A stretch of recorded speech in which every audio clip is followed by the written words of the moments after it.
Public servant द्वारा जानबूझकर गिरफ्तारी में चूक और लापरवाही से दोषी का भागना भारतीय न्याय संहिता 2023 की धारा 260 और 261 क्या प्रावधान करती है?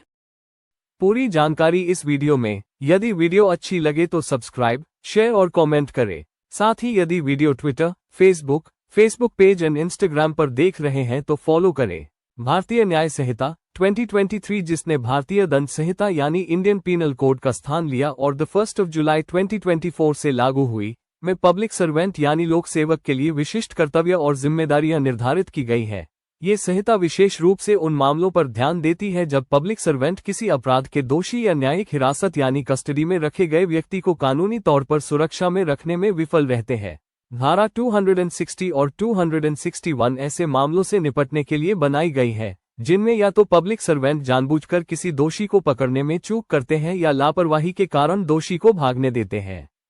धारा 260 पब्लिक सर्वेंट द्वारा जानबूझकर गिरफ्तारी में चूक यानी intentional omission in arrest by public servants. धारा 260 का उद्देश्य धारा 260 उन पब्लिक सर्वेंट पर लागू होती है जैसे पुलिस अधिकारी, जेल अधिकारी या अन्य सरकारी कर्मचारी जो दोषियों की हिरासत और सुरक्षा के लिए जिम्मेदार होते हैं।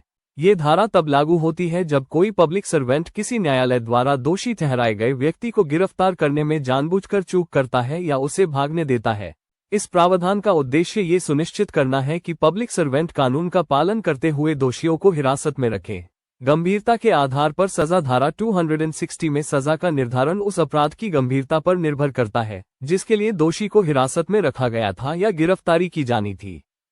इस धारा के तहत मामलों को अपराध की गंभीरता के अनुसार 3 वर्गों में बांटा गया है। 1. मृत्युदंड यानी डेथ सेंटेंस पाने वाले दोषी का भागना। यदि किसी पब्लिक सर्वेंट द्वारा जानबूझकर ऐसे दोषी को भागने दिया जाता है जिसे मृत्युदंड मिला हो तो उसे आजीवन कारावास या 14 साल तक की सजा, जुर्माना सहित या बिना जुर्माने के, हो सकती है। उदाहरण, एक पुलिस अधिकारी जो मृत्युदंड प्राप्त दोषी को ले जाते समय दरवाजा खुला छोड़ देता है जिससे दोषी भाग जाता है। ऐसे में अधिकारी को 14 साल तक की सजा मिल सकती है। 2. आजीवन कारावास या 10 साल से अधिक की सजा प्राप्त दोषी का भागना। यदि दोषी को आजीवन कारावास या 10 साल या उससे अधिक की सजा दी गई है और पब्लिक सर्वेंट उसे जानबूझकर भागने देता है तो उसे 7 साल तक की सजा हो सकती है। उदाहरण, एक जेल अधिकारी जानबूझकर आजीवन कारावास प्राप्त दोषी को भागने देता है। ऐसे में अधिकारी को 7 साल तक की सजा हो सकती है। 3. 10 साल से कम की सजा प्राप्त दोषी का भागना। यदि दोषी को 10 साल से कम की सजा प्राप्त हुई है या वह कानूनी हिरासत में है तो अधिकारी को अधिकतम 3 साल तक की सजा या जुर्माना या दोनों दिए जा सकते हैं। उदाहरण, एक जेल अधिकारी जानबूझकर एक चोरी के दोषी को भागने देता है जिसे 5 साल की सजा मिली थी। ऐसे में अधिकारी को 3 साल तक की सजा हो सकती है। धारा 260 में इरादे का महत्व। धारा 260 का मुख्य उद्देश्य जानबूझकर की गई चूक पर है। इसका अर्थ है कि यदि कोई पब्लिक सर्वेंट अपने कर्तव्य का पालन न करने का निर्णय जानबूझकर लेता है तो उसे सजा का पात्र माना जाएगा। धारा 261 पब्लिक सर्वेंट की लापरवाही से दोषी का भागना यानी escape due to negligence of public servant. धारा 261 का उद्देश्य। धारा 261 उन मामलों को कवर करती है जहां किसी पब्लिक सर्वेंट की लापरवाही के कारण दोषी व्यक्ति भागने में सफल हो जाता है।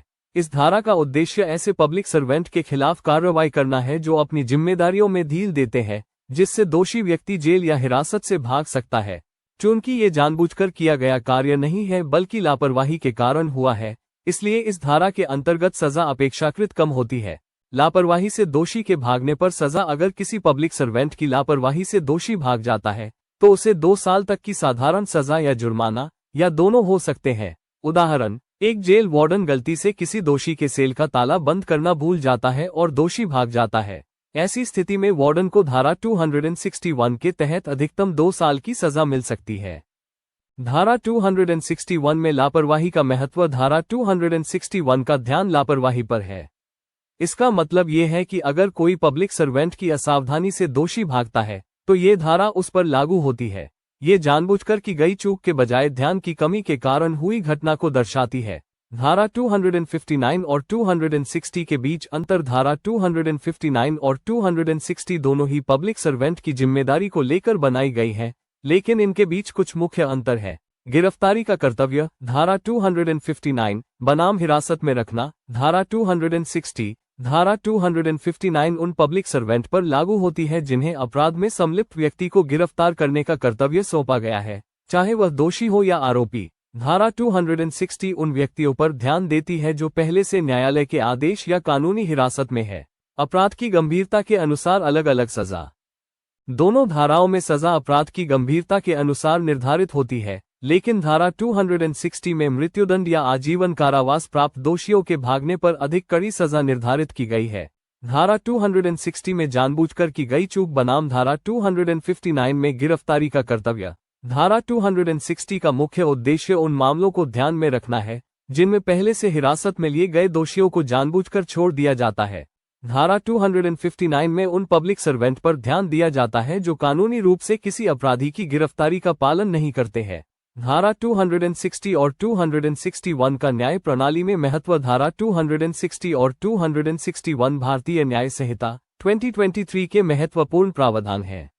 ये सुनिश्चित करते हैं कि पब्लिक सर्वेंट अपनी जिम्मेदारी को सही ढंग से निभाएं।